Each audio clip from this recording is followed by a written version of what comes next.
Ang kwento ay nagsimula sa kaharian ng Dongxingyi. At sa palasyong ito gaganapin ang kasal ng Heavenly Demonic Empress. Ang mga bisita ay nag-umpisa ng magsiratingan. Ang isa sa mga bisita sa kasal ay si Lin Xiaohao, ang ikatlong prinsipe ng kaharian ng Dongxingyi. Ang matandang tagapangasiwa ng okasyon naman ay sinabing nakahanda na ang espesyal na lamesa ng prinsipe. Ang mga normal na nilalang naman ay pinag-uusapan kung gaano kagaling ang Earth King realm na prinsipe. Ngunit kumpara daw sa kakayahan ng Empress, malayo pa daw ang prinsipe sa kakayahan ng Empress. Ang mga nilalang ng kontinente ng Xuantian ay binubuo sa 9 na ranggo. Ang pinakamababa dito ay ang Warrior Realm. At ang pinakamataas naman ay ang God Realm. Si Tangkad ay nagtataka kung bakit papakasalan ng Empress ang isang warrior na 1 star lamang. Si Pandak naman ay sinabing wag maingay dahil baka may makarinig sa panlalait niya sa magiging asawa ng Empress. Ito ang lugar na kung saan nakatira ang Empress. Sa loob ng gusali andito ang ating bida na si Ning Qian. Siya daw ay aksidenteng nag-time travel at aksidente din daw napunta sa mundo ng cultivation. Siya ay nagtataka dahil 1-star warrior pa din siya matapos niyang magtrabaho ng 3 taon bilang handyman. Hindi din siya makapaniwala dahil papakasalan niya ang isang Empress ngayong araw. Si Ning Tian ay namamangha dahil sa ganda at lambot ng kasuotan niya. Si Ning Tian ay naramdamang may parating. Nagsimulang magbukas ang pinto.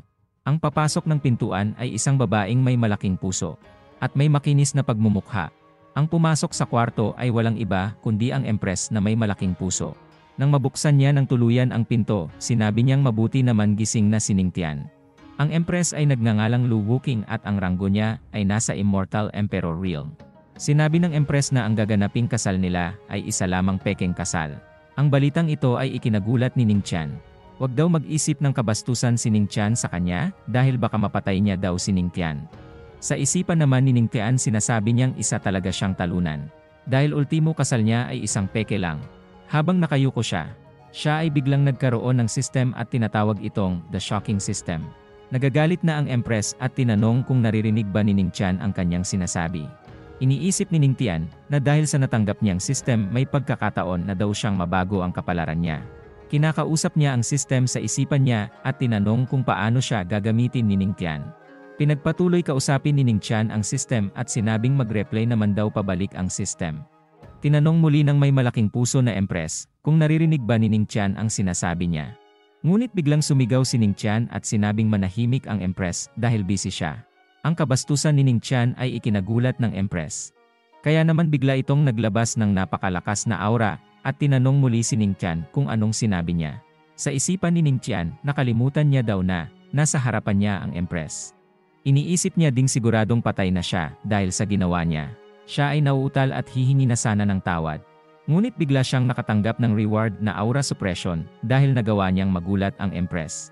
Ang skill na ito ay may kakayahang mapigilan ang aura ng isang nilalang sa loob ng 3 oras. Nagulat si Ning Qian dahil sa nadiskubre niyang kakayahan na manggulat at magkaroon ng reward mula rito. Si Ning Qian ay pinakalma ang sarili at tinignan ang Empress. Iniisip ni Ning Qian kung ano nga ba ang gusto ng Empress sa kanya para gamitin siya sa pekeng kasal nila. Ngumiti si Ning Qian dahil naisip ni Ning Tian may gustong makuhang kapalit ang Empress sa kanya. Kaya naman hindi daw siya basta-basta papatayin ng Empress kaagad. Gagamitin niya daw kalamangan ito para makakuha pa ng maraming rewards sa Empress. Si Ning Qian ay biglang lumapit sa Empress. Ipinatong ni Ning Qian ang braso niya sa malaking unan ng Empress. At sinabi na magiging asawa na daw siya ng Empress. Kaya naman ano daw problema sa simpleng pagsigaw niya sa kanya. Muli niyang nagulat ang Empress, kaya naman bigla ulit siyang nagkaroon ng panibagong reward. Iniisip ni Ning Tian na tama nga ang hinala niya sa kapangyarihan niya. Kaya naman gugulatin niya daw ang Empress hanggat may pagkakataon pa daw siya gawin ito. Sinabi niya din na dahil magiging mag-asawa na sila magtsoktsakan daw sila ngayon. Muli na naman nagulat ang Empress sa kanyang narinig. Kaya naman habang gulat siya tinanong niya si Ning Qian kung anong sinabi niya. Dahil nagulat niya ng sobra ang Empress.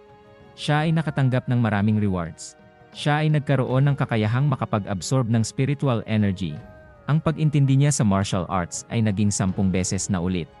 At ang cultivation progress niya ay naging 10 beses na ulit din. Sa isipan niya siya ay sobrang saya dahil hindi na daw siya magiging isang basura tulad noon. Habang nilalasap ni Ning Qian ang kanyang tagumpay sa kanyang kapangyarihan, inatake siya ni Lu Wuking. At sinabing mukhang gusto na mamatay ni Ning Qian. Si Ning Tian ay tumalsik at iniisip na sobra naman ang ginagawa sa kanya ng Empress. Ang Empress ay sumugod na sa kanya. Siya ay pumatong sa pututoy ni Ning Tian. Tinanong niya naman si Ning Tian kung paano niya gusto mamatay. Si Ning Tian ay kinabahan dahil mukhang papatayin daw talaga siya ng Empress. Siya ay sumigaw at sinabing i-activate ng system ang aura suppression sa Empress. Ang aura na bumabalot sa Empress ay unti-unting nawala. Ang pangyayaring ito ay ikinagulat ng Empress. Ang may malaking puso na Empress ay iniisip kung paano nawala ang kanyang aura. Ang Empress ay biglang nanghina at habang patumba na siya iniisip niya kung anong nangyari sa kapangyarihan niya. Si Ning Tian ay nagulat dahil malapit na siya madaganan ng malalaking kokomelon. Sa huli bumagsak din ang Empress sa kanyang mga kamay. Iniisip ni Ning Tian na muntik na siya daganan ng malalaking kokomelon ng Empress. Nagpasalamat siya dahil gumana daw ang kanyang kapangyarihan sa Empress. Iniisip ni Ning Tian na may 3 oras lang ang epekto ng aura suppression. Kung tatakbo daw siya ngayon, hindi naman daw siya makakalayo gamit ang 3 oras. Kaya naman naisip niyang magpakasarap na lang bago siya mamatay. Ang Empress ay nagulat sa gustong gawin ni Ning Tian sa kanya. Iniisip ni Ning Tian na gugulatin niya ang Empress gamit ang malaking hotdog niya upang makakuha siya ng malaking reward sa Empress. Ang kwarto ay napuno ng mga kakaibang ingay na ginagawa ng Empress. Ang Empress ay paulit-ulit na nagulat dahil sa laki ng hotdog ni Ning Tian. Napapakagat na lang sa labi ang Empress dahil sa laki at sakit ng kanyang nararamdaman. Makalipas ang 3 oras na tsoktsakan, sumulyap sa bintana si Ning Tian habang may hawak na green tea. Sinabi niyang tapos niya na kunin ang pagkaberhen ng Empress, kaya naman masaya siyang mamamatay kung sakaling papatayin na siya ng Empress. Matapos pahirapan ni Ning Tian ang Empress nang hihina pa din ito. Ngunit iniisip ni Lu Wuking na kailangan niya pa ng buhay si Ning Tian. Dahil kailangan niya daw makuha ang Heavenly Demonic Manual. Wala daw siyang ibang alam na paraan para mapaangat ang kanilang sekta. Kaya naman ang Empress ay nagdamit na at umalis. Sinabi ng Empress na pumunta mamayang hapon si Ning Tian sa palasyo dahil doon daw gaganapin ang kasal nila. Si Ning Tian ay nagulat dahil sa sinabi ng Empress. Si Ning Tian ay hindi makapaniwalang buhay pa siya matapos niyang makatsuktsakan ang Empress. Iniisip ni Ning Tian na mukhang nasarapan ang Empress sa kanyang malaking jumbo hotdog. Nakahinga na siya ng malalim at sinabing mabuti naman mukhang kakailanganin pa siya ng Empress. Dahil nagulat ang lahat ng manunood sa buong mundo. Nagkaroon siya ng 10 taon na cultivation. Ang reward na ito ay ikinagulat ni Ning Tian. Nang dahil sa natanggap niyang reward mula sa mga fans niya sa buong mundo, biglang tumaas ng 4-star warrior ang kanyang ranggo. Nabibilib siya sa mga nangyayari sa kanya dahil ang kapangyarihan na tatanggap niya ay aabutin ng ilang daang taon para mamaster. Matapos ang 1 oras naging 6-star Black Warrior na siya. Natuwa si Ning Tian dahil matapos ang 1 oras natapos din ang cultivation promotion niya. Nagkaroon siya ng godly physique at halos naging 10 beses na ulit lahat ng kanyang status. Ang wala pa sa kanyang status ay skill. Siya din ay umupo na parang Buddha at nagsimulang mag-absorb ng spiritual energy sa paligid. Si Ning Tian ay tinanong ang system kung ano ang ibig sabihin ng godly physique sa kanyang status. Ngunit hindi sumasagot ang kanyang system kahit pinaulit-ulit niya itong kinausap. Sinabi ni Ning Tian na okay lang kung hindi siya kausapin ng system niya. Ang importante daw sa ngayon ay meron na siyang ipantatapat na lakas sa mundong ito. Sinabi niyang kahit naging isa siyang basura noon, hinding-hindi na daw siya babalik sa ganon gamit ang kanyang kapangyarihan. Habang paalis na siya sa lugar, sinabi niyang ipapakita niya sa lahat na nararapat siyang mapangasawa ng Empress. Ipapakita niya din daw kung gaano siya kalakas. Balang araw din daw magiging pinakamalakas siya sa lahat. Ang oras ng kasal ay nag-umpisa na. Naglalakad na sa altar si Empress Lu Wuking. Habang pinapanood naman siya ng mga bisita, iniisip ni Lu Wuking na kinakabahan daw siya at nangiginig ang mga tuhod niya dahil sa kasal na magaganap. Ang ikatlong prinsipe ng Dongxing ay nanghihinayang dahil sa isang walang kwentang tao lang daw ikakasal ang Empress. Ang katabi niyang lalaki ay sinabing nabalitaan niya daw na may pagtingin ang ikatlong prinsipe sa Empress. Sa opinyon daw ng lalaki, mas bagay daw ang Empress sa katulad niyang prinsipe. Ang lalaking nagsalita ay si Kuang Shou at ang ranggo nito ay isang Earth King realm. Kung ako sa'yo, pipigilan ko ang kasal ng Empress, sambit ni Kuang Shou. Nang marinig ito ng ikatlong prinsipe, bigla siyang nagalit sa kalooban niya. Habang uminom ng alak, sinabi niyang wala daw siyang lakas ng loob para pigilan ang mga nangyayari. Sa kaloob-looban ng prinsipe, siya ay naiinis na at gusto niya na daw makita ang talunang papakasalan ng Empress. Nasa harapan na ng altar ang Empress, kaya naman tinawag na ng matanda ang mapapangasawa ng Empress na si Ning Tian. Ang mga marites sa gilid ay pinag-uusapan kung gaano kababang nilalang ang kapakasalan ng Empress. Nabalitaan daw ng mga marites na isa lamang daw itong one-star warrior at isa ding hamak na handyman lang. Pumasok ka na asawa ng Empress, sambit ng matanda. Ang mga marites sa gilid ay nagtataka dahil makapal daw ang mukha nito dahil hindi sumipot sa kasal nila ng Empress. Ngunit ilang segundo pa pumasok na si Ning Tian sa eksena. At sinabing parating na ang asawa ng Empress. Sinabi niyang na-late siya dahil hindi niya daw akalain na 10,000 kilometers ang layo ng venue ng kasal mula sa kanyang tirahan. Iniisip din ni Ning Tian buti na lang may bago siyang kapangyarihan. Kung hindi daw dahil dito, hindi siya makakarating sa kasal nila ng Empress. Si Ning Tian ay nagsorry sa mga tao dahil late siya. Kinakabahan din daw siya dahil first time niya daw ikakasal. Nagulat ang mga bisita sa sinabing first time ni Ning Tian. Iniisip naman ng mga bisita na napakabastos ng sinabi ni Ning Tian.